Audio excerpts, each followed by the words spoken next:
Hello and welcome to the program from the National Assembly. I am Mitaire Ikwen. The National Assembly has received the medium-term expenditure framework and fiscal strategy paper which contain the assumptions and parameters on which the 2025 budget will be anchored.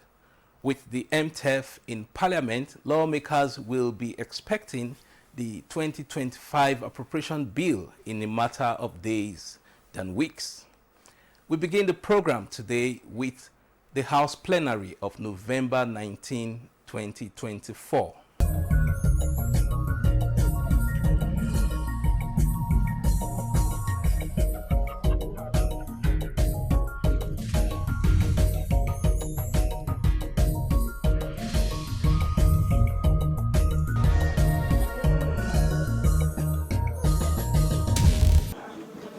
My dear honorable colleagues, we have some announcements coming from the President, Federal Republic of Nigeria. The first one is in respect of submission of Federal Government of Nigeria 2025 to 2027 medium-term expenditure framework and fiscal strategy paper. With your permission, I will read the message. Says, it is with pleasure that I forward herewith the 2025 to 2027 medium-term expenditure framework and fiscal strategy paper, MTEF and FSP, for the kind consideration and approval by the House of Representatives. The 2025 to 2027 MTEF and FSP was approved during the Federal Executive Council meeting of 10th November 2024. The House is hereby invited to note that as the 2025 budget of the federal government will be prepared based on the parameters and fiscal assumptions of the approved 2025 to 2027, it is imperative to seek the National Assembly's expeditious legislative action on this submission. While I trust that the House of Representatives will consider this submission expeditiously, please accept, Right Honorable Speaker, the assurances of my highest regard. Yours sincerely signed, Bola Ahmed Tinubu.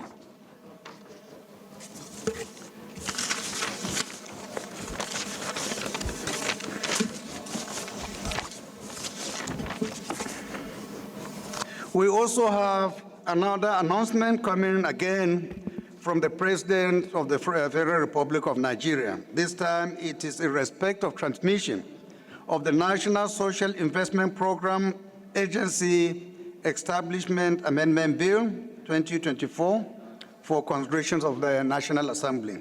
And the message reads as follows.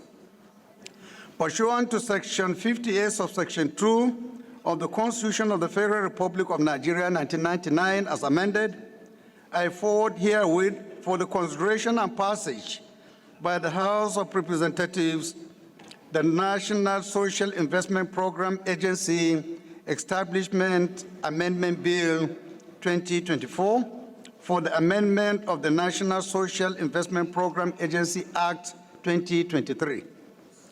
The purpose of the bill is to make the National Social Register the primary targeting tool for the implementation of social investment programs of government.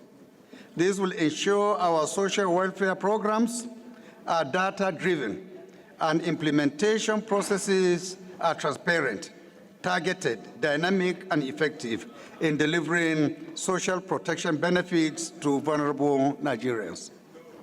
While hoping that the House of Representatives will consider this submission in the usual expeditious manner, please accept, Right Honorable Speaker, the assurances of my highest regard.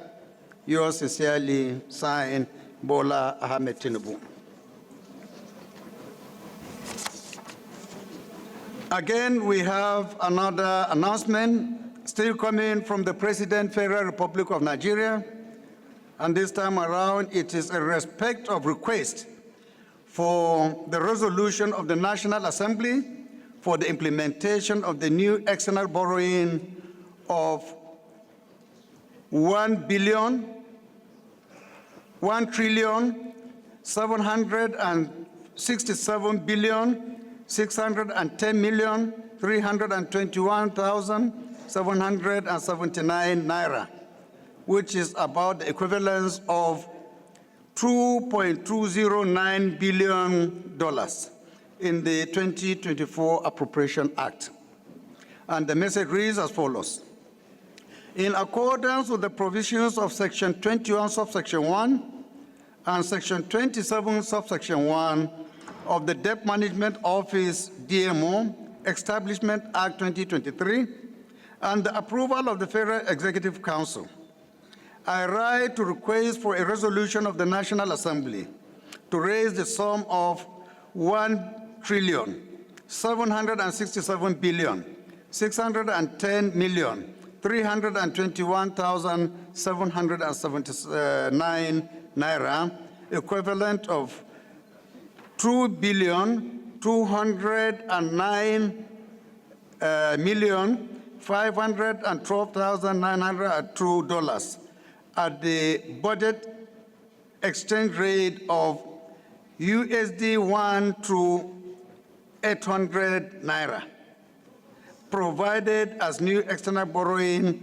in the 2024 Appropriation Act to part finance the budget deficit of 9.179 trillion in the 2024 budget. Implementation of the new external borrowing in the 2024 Appropriation Act.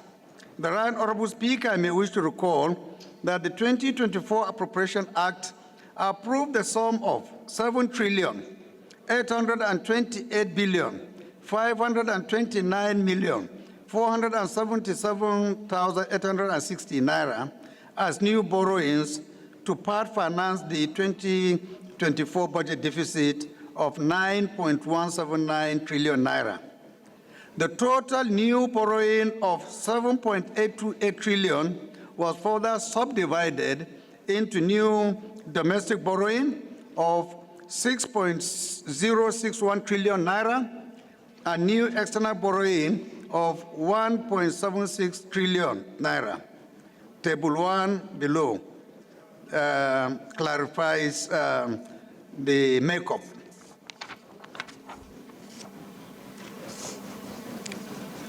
That is the third one. Yes, Honorable Cyril. Rise to present a petition from Bonny Youth 360 in Bonny local government area, signed by Moses Francis Ibe, Kelvin Danjumbo, Tamnotoin Jumbo, and others. It's against the National Drug Law Enforcement Agency concerning the extrajudicial killing of Mrs. Kelechi Augustine Ibe in Bonny local government area. They pray the House to investigate the murder of Mrs. Kelechi Ibe by the National Drug Law Enforcement Agency and compensation for the family of the deceased. Mr. Speaker, may I seek the leave of the House to lay this petition? Please go ahead. Mr. Speaker, I rise to lay a petition on behalf of Mr. Simon Peter Achibon. Is petitioning the Nigeria Export Processing Zones Authority, NEPZA, and is appealing to this Honorable House to intervene and direct NEPZA to honor investigation report which supported its reinstatement and restore its job without further delay in accordance with the provisions of articles as contained in NEPZA conditions of service. With the leave of Mr. Speaker and this Honorable House, I pray to lay this petition. Thank you. I rise to lay a petition titled Recognition and Validation of Governing Council Decision. The petition is authored by Jeremiah Akpabio, who is the Registrar and Secretary of Council on behalf of the Federal Polytechnic, Okana, Akwa Ibom State, Nigeria. With your kind permission, Mr. Speaker, may I lay this petition before the House? Mr. Speaker, I rise this morning coming under Order 8, Rule 5, to allow for me to move this motion on urgent public importance with the subject matter condemning the attacks by unknown gunmen in Anambra State, including Abatete and Ukpo, calling for urgent action, and as well condemning the attacks on the convoy of Honorable Ginger Onwusibe that occurred yesterday. Mr. Speaker, I so move. I rise this morning to second the motion ably moved by my colleagues. I so second. I rise to second the second leg of the motion based on the fact that the motion is very important and should be heard now. I so second. Acknowledging the increasing violence in Anambra State perpetrated by unknown gunmen, which has created fear, grief, and instability amongst residents. Alarmed by the brazen attack that occurred on the morning of the 18th of November 2024 in the communities of Abatete, Idemili North local government, and Ukpo, resulting in the tragic death toll of about 10 individuals, including the President General of Abatete, alongside other innocent victims. As well, recognizing the attack that was done on the convoy of Honorable Ginger Onwusibe and leading to the death of some security personnel, the House is deeply concerned about this threat and violence that poses a disruption to peace, social cohesion, and economic development in the region. The House further resolves to strongly condemn the brutal attacks by the unknown gunmen in Abatete, Ukpo communities of Anambra State, and that to the convoy of Honorable Ginger Onwusibe, having caused the senseless loss of life, including that of community leaders and others. The House further resolves to commiserate with the families of the victims who lost their lives in the attack and extend profound condolence to all those affected while offering prayers to swift recovery of those that are injured. The House resolves to observe a minute of silence in honor of the lives lost in this tragic incident. The House further urges the Anambra State government to provide immediate relief and compensation to the victims and their families, as well as rebuild and rehabilitate affected areas. Call on community leaders, traditional rulers, and other stakeholders to collaborate with the security agencies in identifying and addressing the root cause of insecurity in the region. The House further mandates the Committee on Defense to conduct an urgent fact-finding mission to Abatete, Ukpo, and other regions of affected areas of security menace and report back to the House in 2 weeks, and as well liaise with the Anambra State government to come together and the federal security agencies to come together to find a lasting solution to these issues. Mr. Speaker, dear honorable colleagues, I so move. Mr. Speaker, my dear colleagues, I have a motion for urgent to investigate the correctional facilities disease outbreak in Kaduna Prison Service Office. Mr. Speaker, my dear colleagues, I come to order 825 to allow me to take these motions as an urgent enough. Mr. Speaker, my dear colleagues, I so move. Thank you. I beg to second that my honorable colleague should be allowed to move this matter as an urgent matter. Thank you, Mr. Speaker. I rise to second the motion moved by my colleague, Honorable Agino. I so second. Mr. Speaker, worried that the Kaduna State Correctional Facility has been splotched by a menstrual disease outbreak, resulting in a significant loss of lives amongst inmate populations. Mr. Speaker, my dear colleagues, these disturbing trends necessitated immediate attention and actions from our esteemed Assembly. Also concerned that beside over congestion in the correctional facilities, inmates are also suffering from lack of food, which has aggravated their health condition and spread of several diseases. Aware that the investigation is crucial to ensuring accountability, transparency, and the protections of human rights within our correctional facilities. It is our collective responsibilities as lawmakers to safeguard the lives and dignity of all Nigerians, including those in custody, in order that together we can ensure that the justice is served and the lives of those in our care are protected. I thank you for your attention, Mr. Speaker. I resolve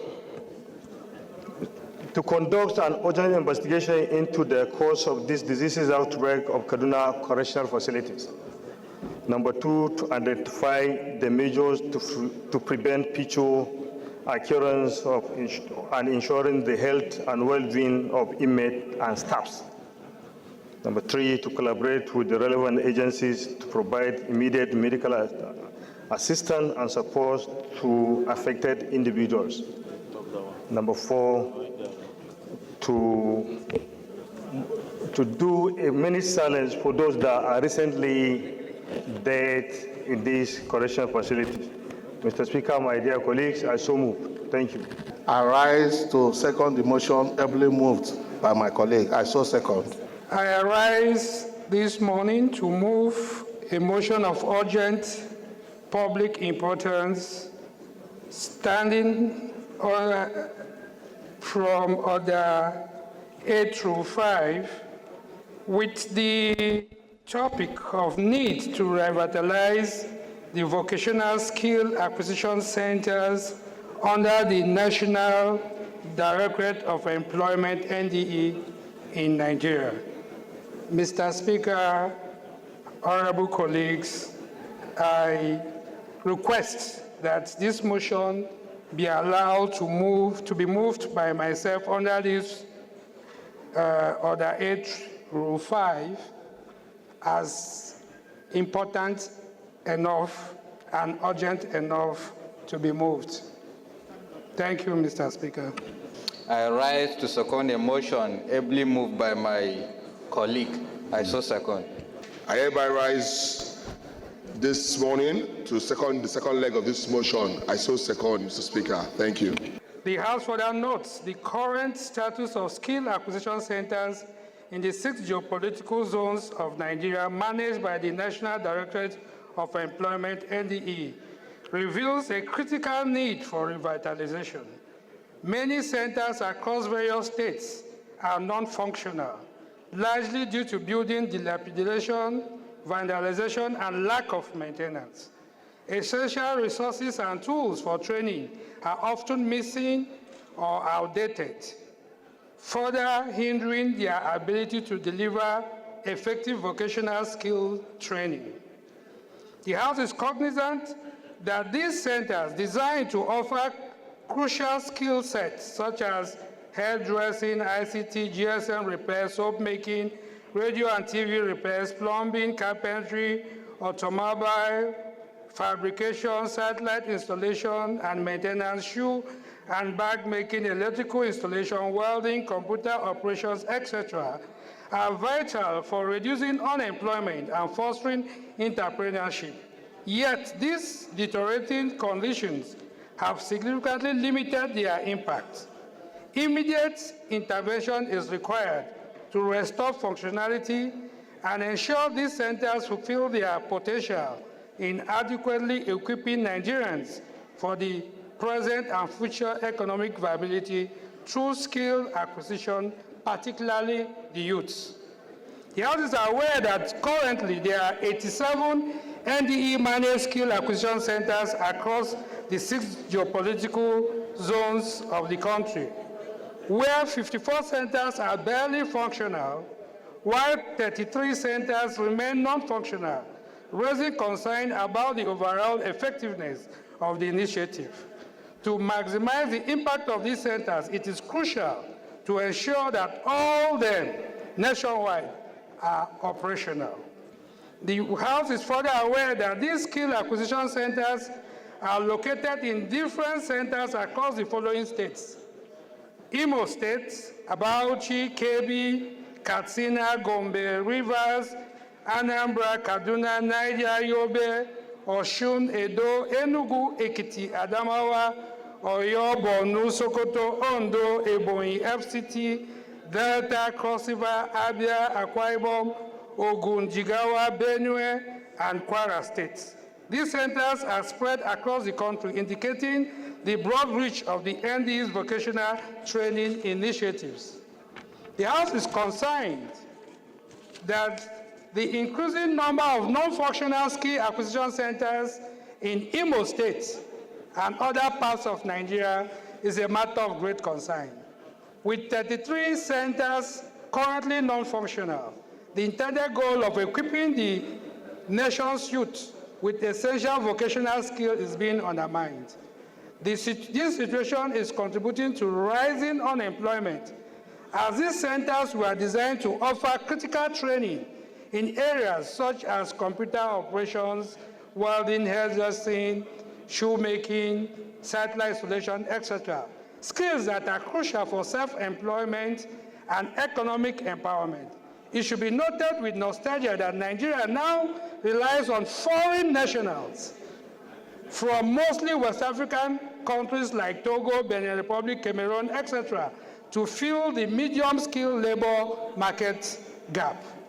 The House is worried that the inability to utilize these centers, particularly in Imo State, located at Comprehensive Secondary School, Amuza, Risia, Lambano local government, Old Nwangele Local Government Council, Amibo, within Isu, Njaba, Nkwere, Nwangele Federal Constituency, and Comprehensive Secondary School, Amuzi, in Ayazu, Mbise, is leaving many young people without access to opportunities for skill development, thereby exacerbating the already high unemployment rate among youths in Imo State. Therefore, immediate efforts to revitalize these centers are necessary to unlock their potentials and provide the needed training for thousands of unemployed Nigerians, fostering entrepreneurship and reducing dependency on limited job opportunities. The House is further worried that the prolonged non-functional state of many of these skill acquisition centers have left our youth feeling disillusioned and frustrated. These centers were established to provide essential vocational training, offering a pathway to self-employment and economic independence. However, with 33 centers non-functional, many young people are left without access to these critical resources, deepening their sense of hopelessness in a job market that is already saturated. The House is disturbed that for many of these youths, the non-operational status of the centers symbolizes broken promises and missed opportunities, leading to rising disaffection and discontent. The situation risks further alienating the younger generation who see these centers as potential avenue to escape unemployment and poverty, as well as steering them away from the path of crime and violence. Immediate action to restore and revitalize these centers is not only essential for the economic future, but also for restoring their confidence in governmental initiatives aimed at youth empowerment. The House resolves to, 1, urgently constitute an ad hoc committee to liaise with the National Directorate of Employment to conduct a holistic survey of the requirements needed to reactivate these 33 non-functional and the barely functional 54 skill acquisition centers, with a view of making all 87 to optimally function within the 2025 budget cycle. 2, the ad hoc committee to liaise with the Committee on National Planning, Economic Development, and Appropriation to ensure that adequate budgetary provision is made in the 2025 Appropriation Act to ensure revitalization of the NDE skill acquisition centers across the country.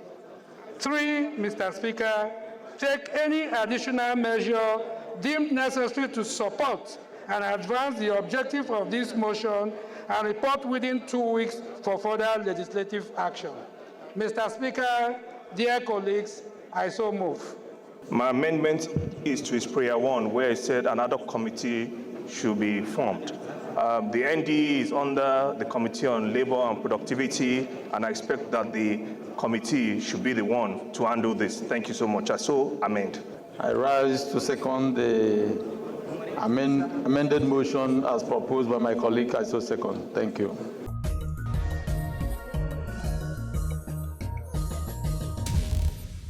Now, the House of Representatives initiated an interactive session to shed more light on the provisions of the 4 tax reform bills submitted to Parliament by President Bola Tinubu.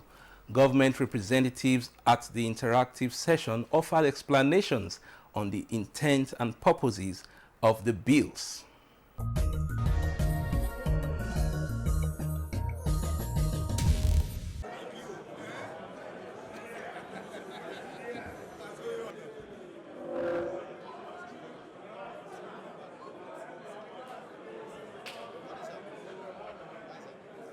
I'm happy to see you all back, looking well rested and ready to engage whatever assignment is before us. Let me say that on behalf of the leadership, we're happy at this initiative because some controversy was beginning to emerge.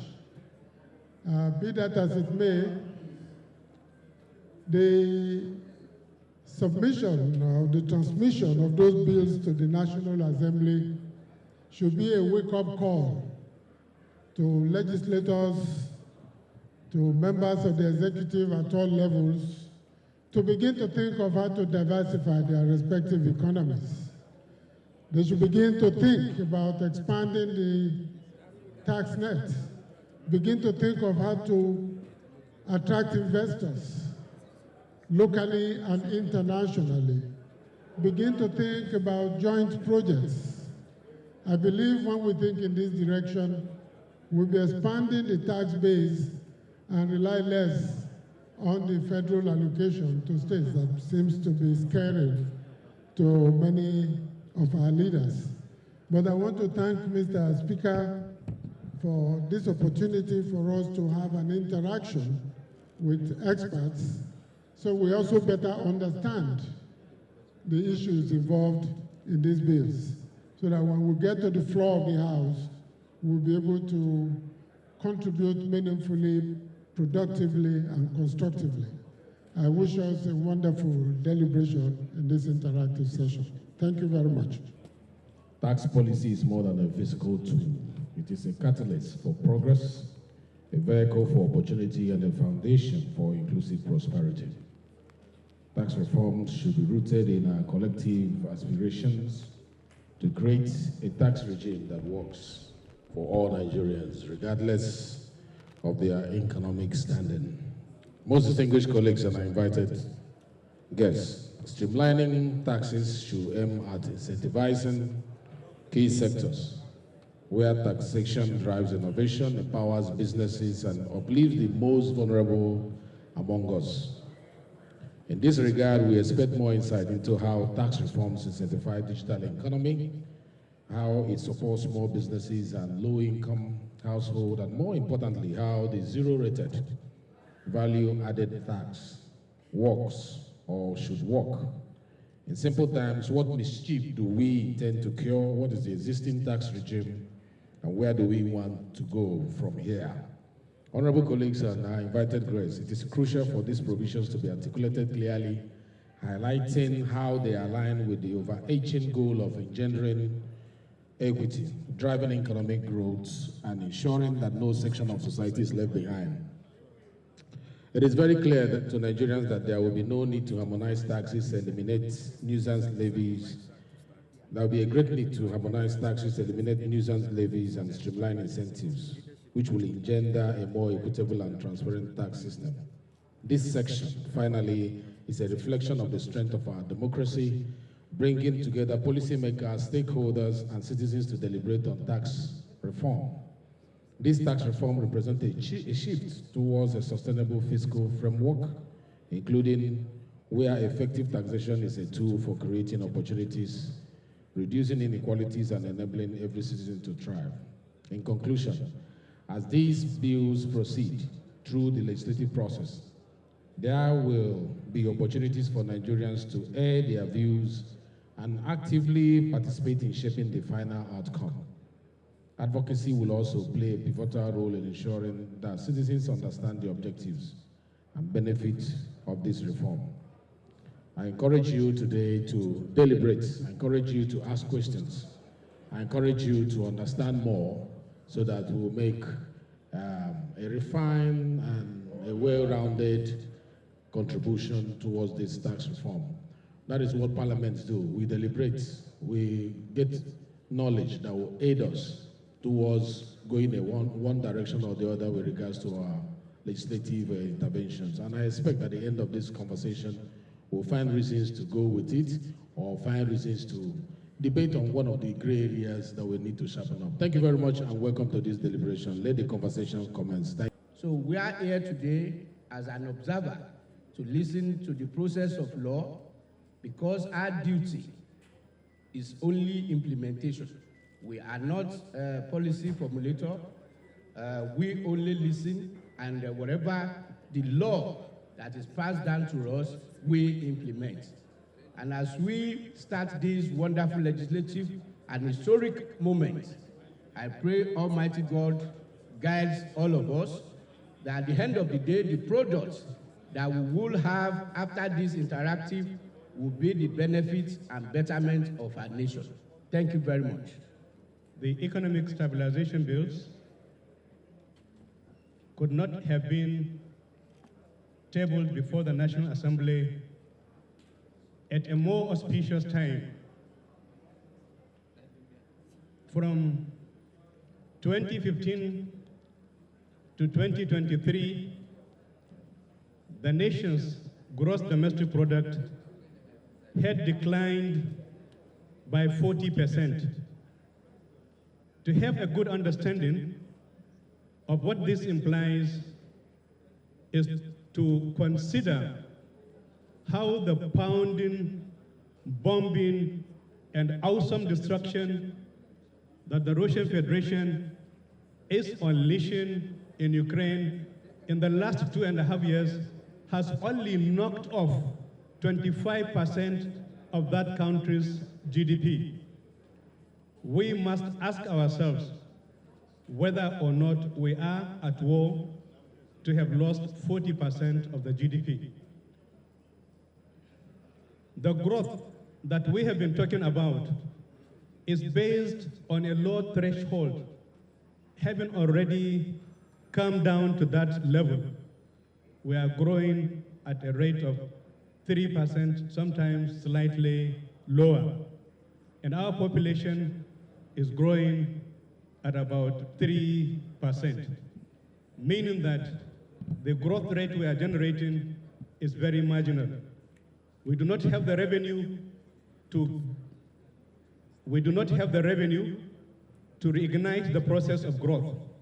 And I think this sets the background to the economic stabilization bill that it is your privilege to debate and eventually give us new tax codes that will generate the revenue that will sustain a more prosperous and inclusively growing Nigeria. Thank you very much, ladies and gentlemen.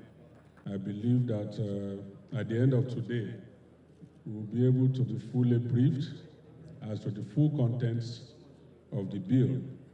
And of course, any areas we have that are agitating our minds will have been cleared, or we will all be thinking of proposing amendments where need be. I think that the essence of all these bills is to enhance our revenue and, of course, to block leakages. So I will appreciate my colleagues to have open minds towards it. I will appreciate a situation where we are all grounded in it, clause by clause, so that we will speak to facts rather than sentiments. And I pray that at the end of the day, we will all have cause to say thank you. We are all Nigerians, and Nigeria will survive. God bless you. Thank you. It is indeed my pleasure to welcome you to this interactive session on the tax reform bills before the House of Representatives. These bills include the Nigerian Tax Bill, the Nigerian Tax Administration Bill, the Nigerian Revenue Service Establishment Bill, and the Joint Revenue Board Establishment Bill. Together, they represent critical proposals from the executive to expand Nigeria's tax base, improve compliance, and establish sustainable revenue streams for our nation's development. The purpose of this session is to provide honorable members with a comprehensive understanding of the proposed bills.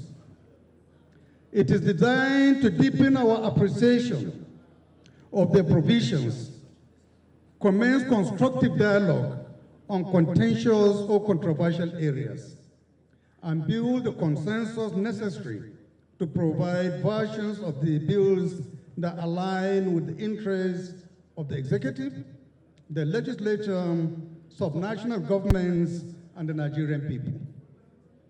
Importantly, this session will help us identify areas needing amendment, clarification, or improvement, and consider the compatibility of these bills with the 1999 Constitution as amended and other extant laws.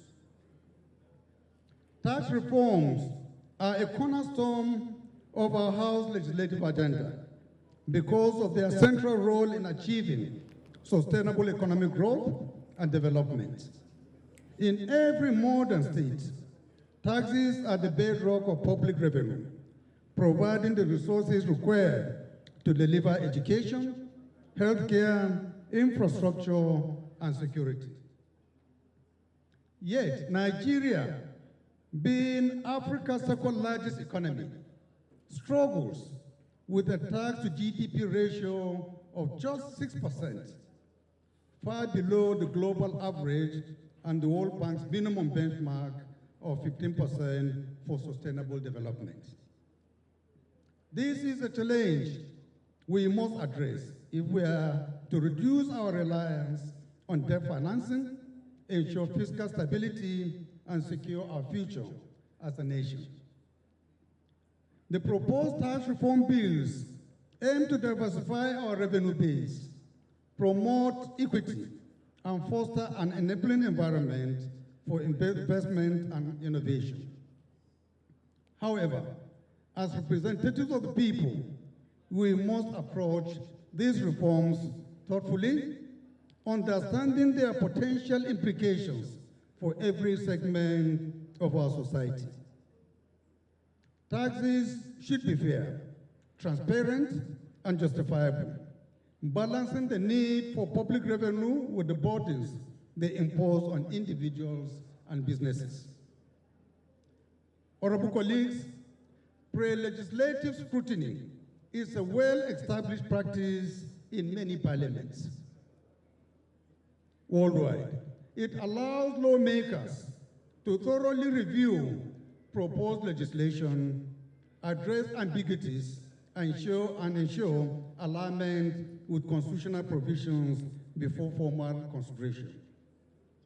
This interactive session exemplifies this approach, providing us the opportunity to engage with experts, stakeholders, and each other in a collaborative setting to better appreciate the implication of the bills.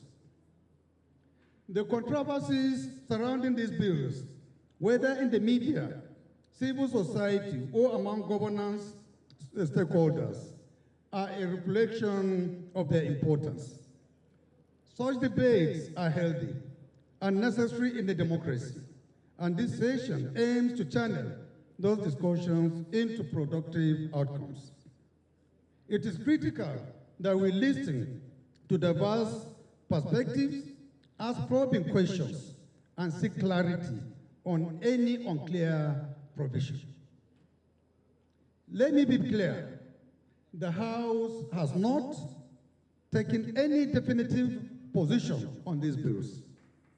Our role is to scrutinize them thoroughly, ensuring they align with the best interests of our constituents and the nation at large. We owe this duty to Nigeria. I extend my gratitude to the Presidential Fiscal Policy and Tax Reform Committee and Federal Inland Revenue for their work in presenting these proposals, and to our partners, including Yaga Africa, Budget, and the dedicated consultants and academics who have provided invaluable guidance. Their efforts will help us navigate the complexities of these reforms. Honorable colleagues, I urge you to approach this session with an open but critical mind. Familiarize yourself with the bills, engage actively, and raise any concerns or questions you may have. Together, let us seize this opportunity to shape a tax system that serves the best interests of all Nigerians. With these remarks, it is my pleasure, honorable colleagues, to formally declare this interactive session open. Thank you. May God bless the Federal Republic of Nigeria.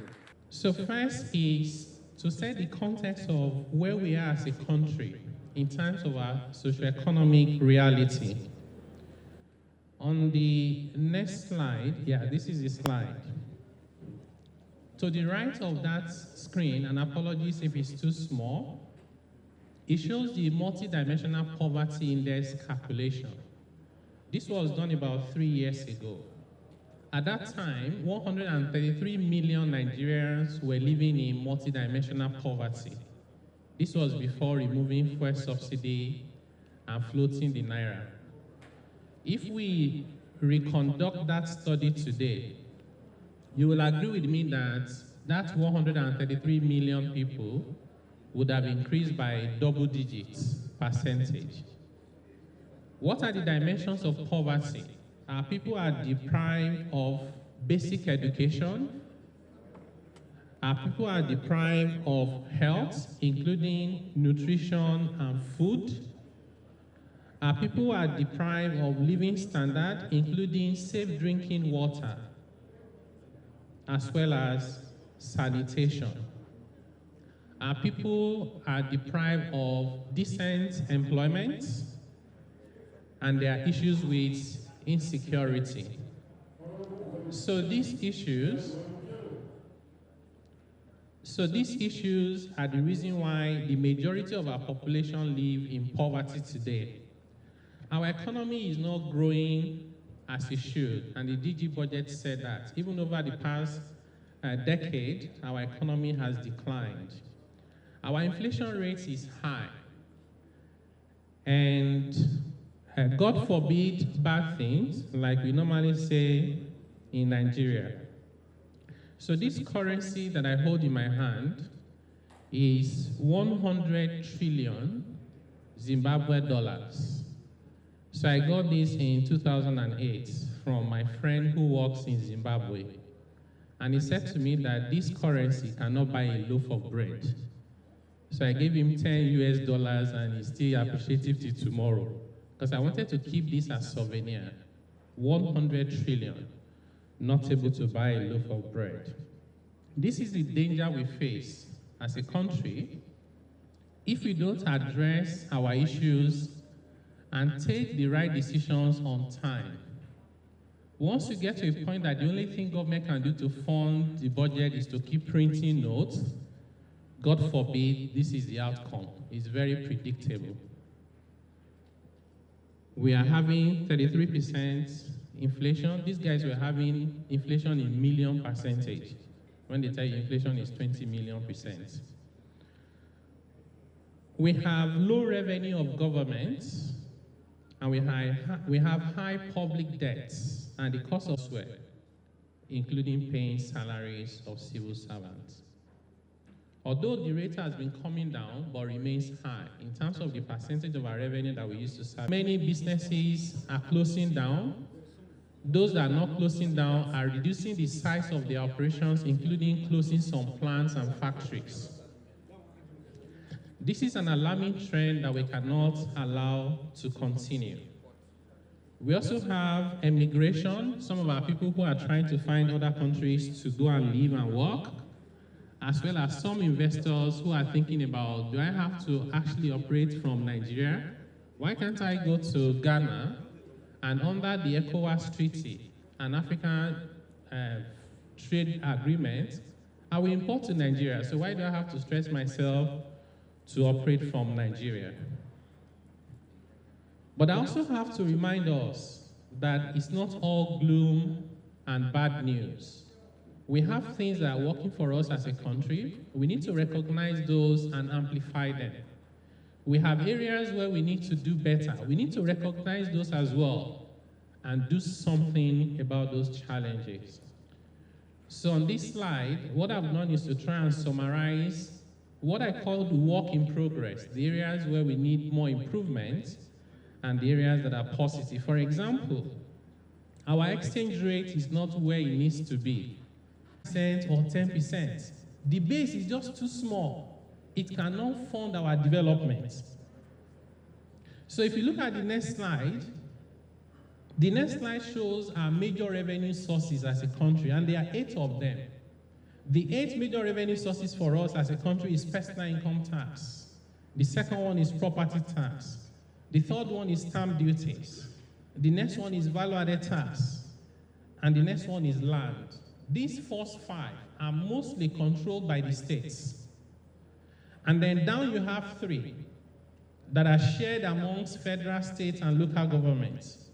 It's corporate income tax, custom duties, and petroleum and solid mineral revenues. These are the 8 major sources of revenue for our country. The sad news, or the bad news, is that every single one of those 8 is significantly underperforming. The good news is that every single one of those 8 presents an opportunity for our country to change the narrative. I just told you that our budget is small. What is even smaller is our revenue. On this next slide, the entire revenue that we generated from tax in 2023, because 24 has not ended, so we are not done with the numbers yet. So we decided to use 2023, was only about 17.9 trillion naira. If you convert this to dollar, it's less than $20 billion. So which means that our small budget is even financed by borrowing. We can't even raise enough revenue to finance a small budget. If you look at the breakdown of our major taxes, let me start with personal income tax. In 2023, Nigeria, the whole 36 states plus the FCT, collected 1.5 trillion naira in personal income tax. In that same year, South Africa collected about 50.5 trillion naira equivalent in personal income tax alone. What South Africa collected from personal income tax alone is more than our entire revenue as a federation multiplied by 2. Even Kenya, that is a very small country compared to Nigeria, with a lot of poor people, I will continue to repeat that, they collected 5.8 trillion naira equivalent from personal income tax alone, almost 4 times what Nigeria collected, even though our population is 4 times their own population. I will not bore you with the other details because of our time, but I'll just mention one more, and that's to do with customs. In 2023, Nigeria collected 3.2 trillion naira from customs. In that same year, Kenya collected 8.9 trillion naira, almost 3 times. When we looked at the value of what Nigeria imported and the value of what Kenya imported $23 billion worth of imports. Nigeria imported $66 billion of worth of imports. We imported almost 3 times what Kenya imported, and collected about 1/3 of what Kenya collected. Something is not adding up. And those problems, we must fix them if we must make progress as a country.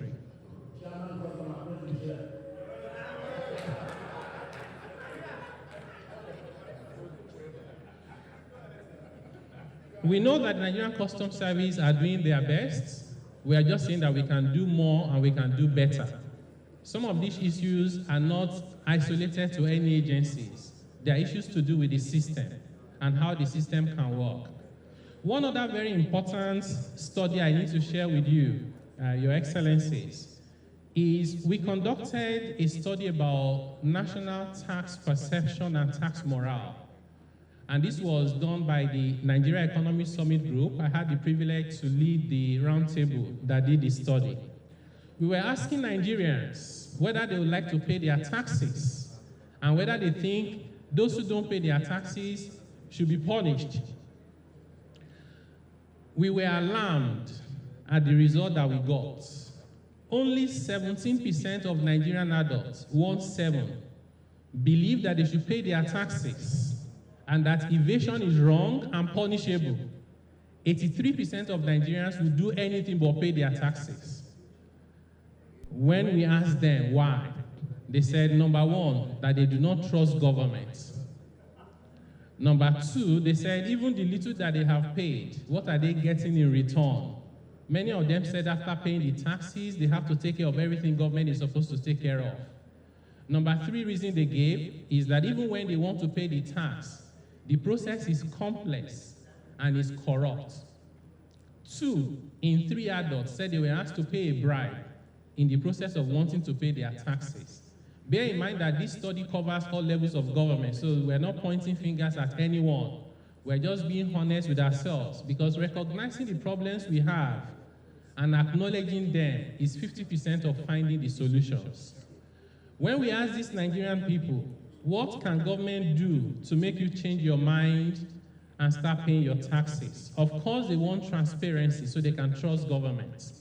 And they said in terms of what government should spend money on, that the government should prioritize spending on, number 1, education, number 2, health, number 3, electricity, number 4, security. Look at what Nigerians told us, 4 things. Those 4 things align perfectly with the multidimensional poverty index. So there's perfect consistency as to what is putting our people into poverty and where they want government to spend money. So our view is that if government at any level, local, state, federal, is not prioritizing spending in these 4 areas, then we have the wrong priority. If we place our people first, these must be our priorities. The solution to our problem can never be to keep introducing new taxes.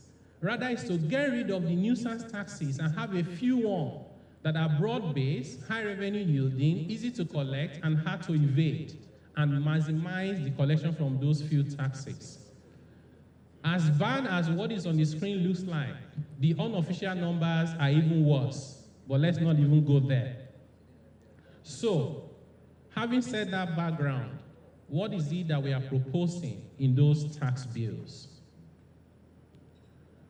So I will start with the overall principles of the bills that you have before you as the People's House.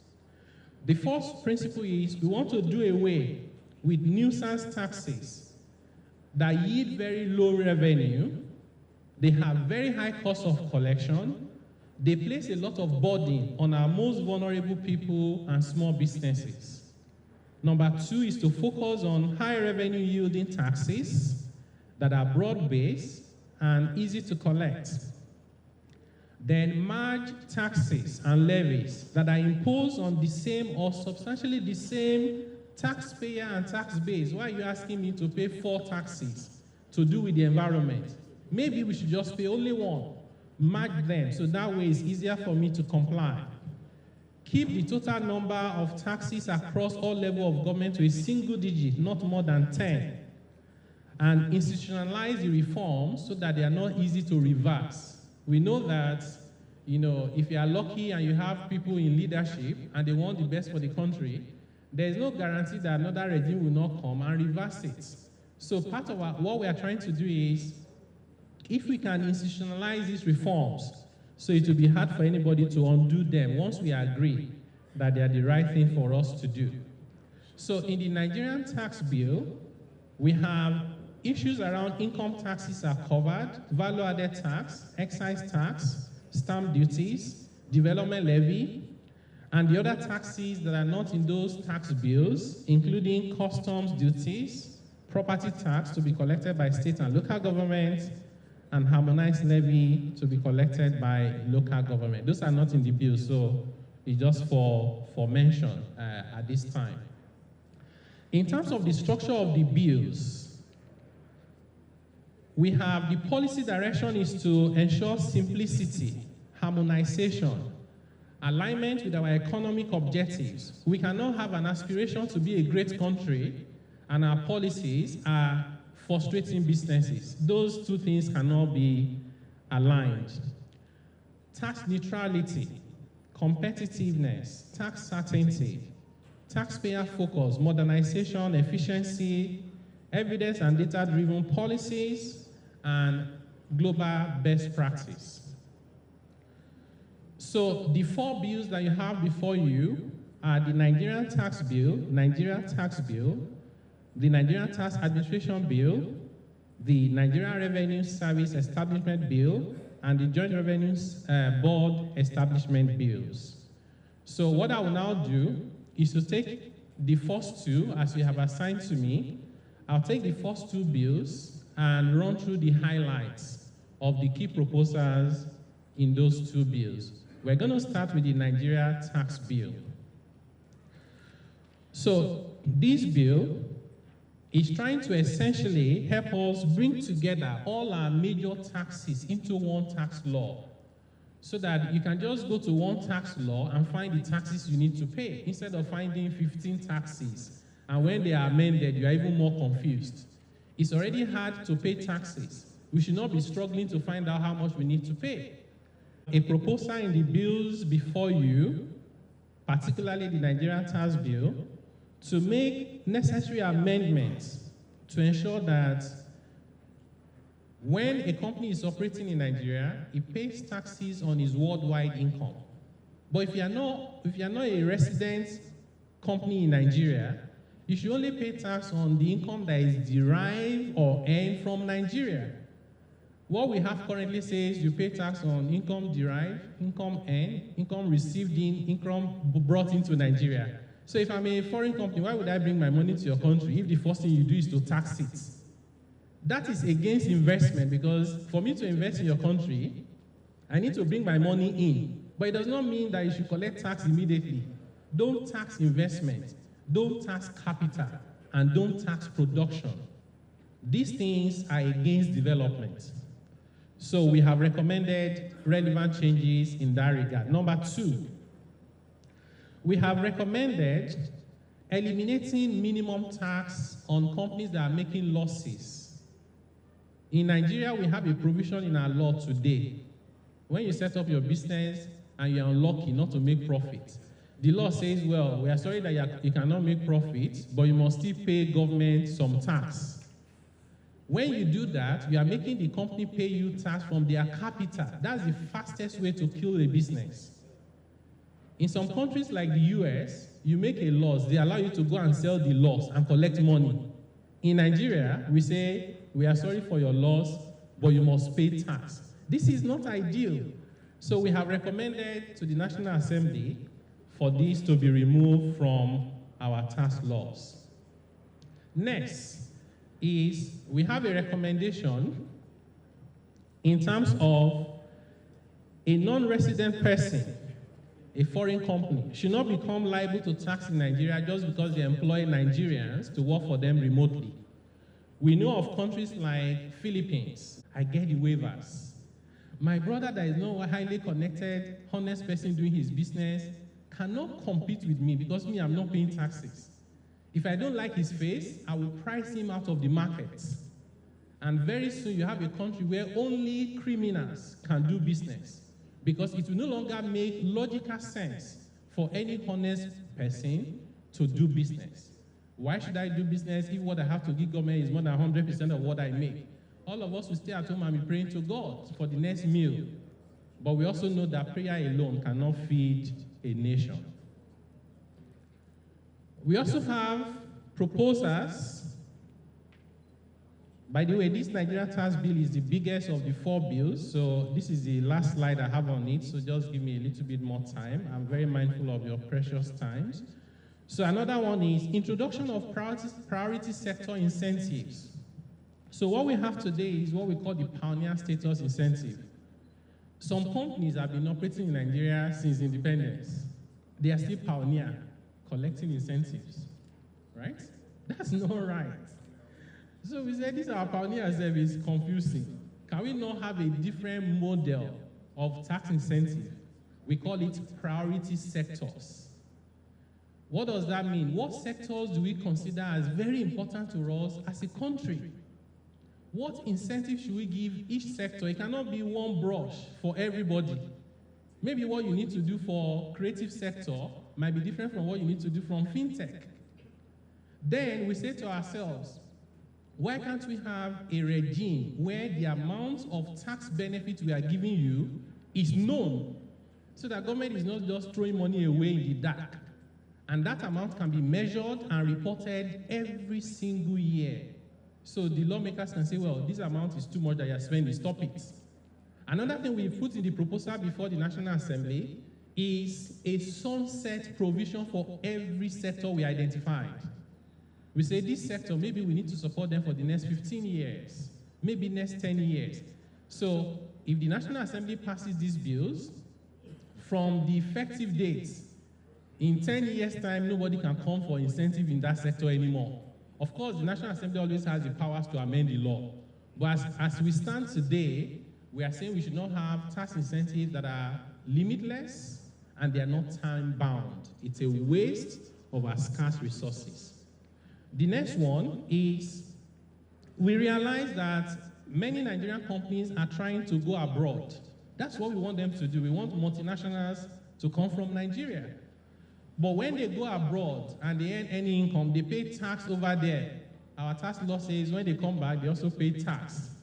So many Nigerian companies are therefore considering moving their headquarters away from Nigeria to another location. Some of the unicorns that we celebrate in Nigeria, if you Google their names, they're not Nigerian companies anymore, even though they were founded by Nigerians. Why? Because our tax system is hostile. So they took their businesses elsewhere. That's a loss to us as a country. What we want is for Nigerians to keep their companies in Nigeria and for other countries to come to Nigeria and set up their headquarters location in Nigeria. That is what we want. So we have introduced in our proposals unilateral relief, so which means if you earn income abroad and they've collected tax from you, if that amount is equally taxable in Nigeria, we'll give you credit for the tax you paid abroad so you don't pay double taxation. Another one is we have a simplified structure for electronic invoicing and fiscalization. I think the first one is even stamp duties. So our Stamp Duty Act, like I told you, is one of our oldest laws. Under Section 163 of the Constitution, stamp duties is the revenue of the states, whether collected by the state or the federal government. So one of our proposals is to stop the electronic money transfer, because electronic money transfer levy is being shared between federal government, state, and local government. Our view is that electronic money transfer is stamp duties, and therefore that income should go entirely to state, not to be shared with federal government. So we've also included that in our proposals to the National Assembly. We think it's important for governments to be fair to themselves. If you're a federal government and you're not entirely fair to state and local government, that's why one of the things we struggle with the most in our work we are doing is the lack of trust. We see that even government don't trust themselves, let alone the people trusting government. And the best way to address those problems is to address the root cause of the lack of trust. Another thing we propose in our bills is that if the federal government issues government bond today, their government bond is tax-free. But if a state issue government bond, so I have a whole slide for number 6, which is the most controversial. But before I go to that, I want to show you the data we use to make our recommendation about what items should carry VAT, which one should not carry VAT. What we are seeing on the screen is a consumer price index basket. So the National Bureau of Statistics look at when people have money in Nigeria, where do they spend their money? They identify 12 classifications of where we spend our money. And then they identify by study, survey, how much we spend on each class. So it turns out that Nigerians spend 52% of their income just trying to eat. The poorer a country is, the more the percentage of their income they spend on food. So on housing, electricity, gas, we spend 17% of our income. On transportation, we spend 7%.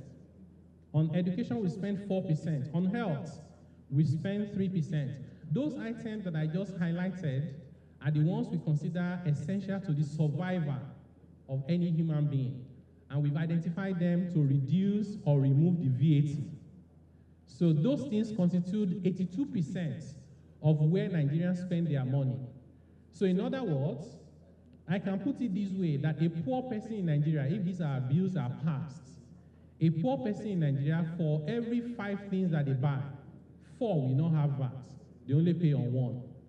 Now, the good thing about this is that the rich people, upper middle class, upper class, elites, high net worth individual, the amount they spend on food is 0.001% because they have so much money. So they spend more on the items that is the balance of 18%. So that is why we said, if we reduce VAT to 0 on most of the items that people need to survive, then we must balance the book, otherwise we create more problems, we'll start printing naira. We said, let's adjust the VAT upwards on the non-essential consumption. You're buying a car, buying mobile phone, you're buying wines, right? There's nothing wrong with buying those things, by the way. We're just saying you have a little bit more ability to give us a little bit more, not a lot, so that we can use it to balance our books. So some people just forget about 82%, where VAT is coming down, and they focus on 18%, say, they want to kill Nigerians with more VAT. That's not the data that we have used. So I thought it's important for us to provide that clarification. So finally, to the controversial item on VAT sharing. So I'll also tell you what the current one is, what the problem is with that current one, and what we are proposing. Again, we're just coming to give you feedback as the servants that have been sent on an errand. The final decision is with this National Assembly. The first one is Section 40 of the Value Added Tax Act today. It says that when we collect VAT, the federal government should take 15%, the state should take 50%, and local government should take 35%. The amount that is to the credit of states and local government should be shared as follows: 20% based on derivation, which is where you got the VAT from. Give them 20% of the VAT. The remaining 80%, 50% is shared on equal basis. And then 30% is shared based on population. That's what we do today. That method of sharing VAT has problems. Number one problem is that derivation is based on head office location. When MTN, and we looked at, so the FRS gave us the report of the largest companies that are remitting VAT. Number one by a mile is MTN. Number 2 is Dangote. Number 3 is Airtel. Yeah, so you have those big companies. Now, those big companies I just mentioned to you, their products are being consumed everywhere in Nigeria. Do you know the amount of calls they make in Kano every month? But because MTN's head office is in Lagos, it will go and submit its return in Lagos. And that amount is attributed to Lagos, as derived from Lagos. That is clearly not correct. So our recommendation is, why don't we ask MTN, when they are submitting their VAT returns, to tell us where the calls were made? Their system will tell you this data in 5 minutes or less. By the way, about 15 years ago, when I was a middle-level tax consultant, companies in Nigeria used to file VAT based on branches. So like a bank will file like more than 300 returns in a month. Every branch, in this Abuja, every branch they have, they'll go and file returns for that branch. But it was a nightmare for businesses. So as part of improving the tax system, a centralized approach was introduced. That is why today they file returns at their head office. But what we lost as a country was the data that they were providing before. So we're now saying, in fact, 15 years later, we have better technology to get even better data than we did 15 years ago. If you ask Coca-Cola, they sell products all over Nigeria. They will give you the address of all their distributors. They will tell you the amount of product they've sent to them. If they sent it to Kogi, that's VAT for Kogi. It's not VAT for Lagos, where the head office of Coca-Cola is based. So this is the number one very important proposal we have before the National Assembly. Consumption based, yes, attribution based on where the consumption takes place. Number two, the way we currently calculate that derivation gives misleading data about who is deriving more than the other person. Because of that, some states believe that if they can make VAT a state tax, they will make a lot of money for themselves. And we all know that states like Rivers went to court, and they even enacted a VAT law. Lagos State have been to court many times. Lagos State has a VAT law. When I read those VAT laws, my heart broke. Those VAT laws are worse than when we introduced VAT in 1993. If it will help, I'll give you a bit of historical background. In 1986, the military introduced sales tax. Sales tax was collected by states. That is not right. We are a federation. We agree we will be together as a people. We must respect the laws we have written. How do we ensure that?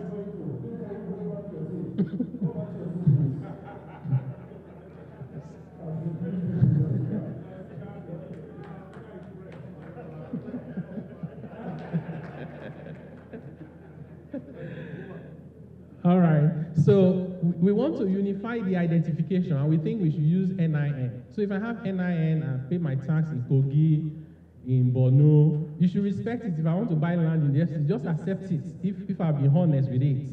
So we have that. Then we have, how do you ensure that the tax authorities collaborate and cooperate, whether it's federal, whether it's states, or even local government? Today, I can play the tax authority and not pay the right amount of tax. If you find me in the FCT, I'll say, well, my family is still in Lagos, I pay my taxes in Lagos. If Lagos asks me for my tax, I say, don't you know I now work mostly in the FCT? It might take them 4 years to find out if I lied. In most countries, you are detected within 1 minute. So we want to set up a system that links everybody together so that there is no information distortion and evasion. Part of that process, we also have proposed in the bills before the National Assembly a legal framework to allow tax authorities to agree that they want to delegate functions to themselves. Federal government can say, Ondo State Internal Revenue Service, why don't you help me collect this tax that I'm supposed to collect? You may find Kano, may say Kaduna, maybe you can do it for me, or it can even be the state to the federal. One state can say, federal, help me collect money from my high net worth individuals because you have more data about them than I do. We also want to create a central database where all the state internal revenue service and federal can log into and see information about economic activities to collect the right amount of tax. We also have a provision to accredit taxpayers, tax agents. We found out that tax consultants are some of the biggest problems of the tax system. Some of them are just selling tax evasion to clients and collecting fees. So they will go to a taxpayer, say your tax is 6 million. They say, nobody pays 6 million now. Just bring 1 million, they will cook the books. So we study many countries, including South Africa, Kenya, and we see that they have this regulation of tax agents. So we are saying tax professionals must be regulated in terms of what they do and what they cannot do. If you come and submit returns for a taxpayer and you lied about it, we can use that as a basis to disqualify you from representing taxpayers. In fact, as a first condition, you yourself must be tax compliant before you can represent other people. He who comes to equity must come with clean hands. Then, ability for these agencies to exchange information by default, and also issues to do with gas income. We are proposing that, oil companies pay their taxes on a monthly basis, and that gives us cash flow. We think that the gas companies should also pay taxes on a monthly basis, so we have more effects that comes in on a monthly basis. You also see that in the tax administration bill. And then we have a framework in that bill to set up the Internal Revenue Service of the state.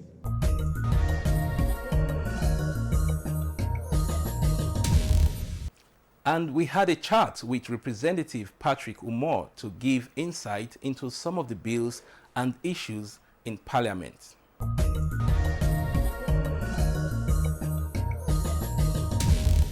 I've been very involved in the steps by the House of Representatives to reform our tax regime as a country through the instrumentality of the legal framework.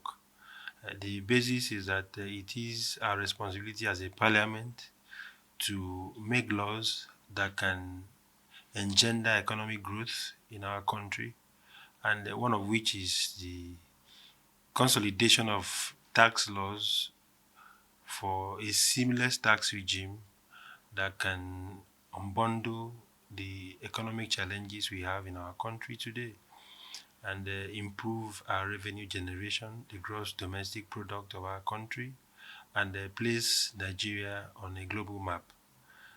The essence of the tax reform is basically to harmonize the tax regime to ensure that Nigerians who pay tax also enjoy the outcomes. And we also intend to reduce proliferation of subheads for payment of taxes. Essentially, the law frowns at double taxation. And of course, there is no restraint to trade. So we're looking at a situation where we have the Federal Inland Revenue being the Nigerian Inland Revenue Service. So there will be a change of name, basically, transforming that agency or that establishment of government to collect tax for the Federation. That will help our country in terms of economic growth. It will boost economic growth, it will boost development, and economic growth is a key priority area in our legislative agenda. So we have about 4 tax bills that we have consolidated and we're going to work on in subsequent plenaries so as to ensure that we have a proper legal framework to cater for those concerns as relates to value-added tax, personal income tax, and company taxes in their respects, so that Nigerians will also enjoy a seamless tax regime. Of course, there was a simulation exercise wherein we saw how it is and how it will be. So it was clearly explanatory. So it is just for us to allow the technocrats align their thoughts with the framework that we have as legislators, as a parliament, so that we can make for economic growth. See, it is not esoteric to have concerns from here and there. It is part and parcel of a democratic setting. That's the setup. And so if Nigerians are also saying from where they're coming from, that they have suspicions, it's allowed. That's why we'll have a full-blown public hearing, and then we'll also consider these concerns and come up with a law that to cater for these concerns. Well, from the simulation exercise we had with the technocrats, I'm convinced that it is the best for the country. We have people paying overhead counts of taxes, whereas if we harmonize them, simplify them, and adopt the global best practice, it will be better for our economy. That will even give strength to the naira, and what we use, the purchasing strength of our country will be better off. And it implicates on even the budget that we have, the day-to-day economic experiences that we have, even in buying and selling, even in full-blown trading. So it is important that the Nigerian public will have a buy-in into what is going on. I know this is the era of social media, so everyone is entitled to his opinion. But then the reality is that we have also employed the services of consultants to advise us properly. And I think, speaking for myself and my constituency, that tax reforms are very necessary for economic growth of our country. I would say we've done our very best, and the bills that we have improved the quality of bills in the House, and then we've also tried to use the medium-term framework to assess the performances of some committees whose responsibilities implicate directly on the agenda. And so far, a lot has happened. It's the People's House. We have improved access to parliamentary business. It's an open parliament. That's why you have it is streamed live for Nigerians to see the work we're doing in parliament. And like I said earlier, the quality of legislations, the bills, the motions, the oversight that members engage themselves in, we evaluate these things, we monitor these things, and we come out with our scorecards. In the last 1 year, 5 months, we achieved so much as a house, and bills have been passed into law, and reforms have been made. And I must also applaud the executive for the partnership, because without which all of what we've done would be in vain. And the collaboration within the House, with the Senate and the House of Representatives, and that of the executive have been commendable. But we also need Nigerians to be patient, because in the nearest future, the outcomes will become very obvious. The areas we need a push are the areas we are giving our major concentration, which is economic reforms and national security. Once we are able to tackle those key areas, not just by legislation, but when there's a complementarity between what we do as legislators and what the executive is doing, and the partnership and understanding or cooperation of Nigerians, the outcomes will be visible, manifestly visible. That is it. So we need a push, because we need the cooperation of all Nigerians. We need this. Civil societies must cooperate with us in advocating on gender issues, on economic reforms, on inclusion, on law reforms, on anti-corruption, on national security, on economic diversification, on climate change, and even environmental sustainability, which are key areas in the agenda. The Nigerian economy will drive. So all hands must be on deck, which is our advocacy as a parliament, which is why we have made the parliament a people's house, so that Nigerians will be part and parcel of what we're doing. We are representatives of the people first and foremost. And it is that mandate that enables us to work for Nigerians. So we have tried to strengthen the social contract between the people and ourselves as their representatives. So that is it. We need the cooperation of Nigerians. That's where we need the push.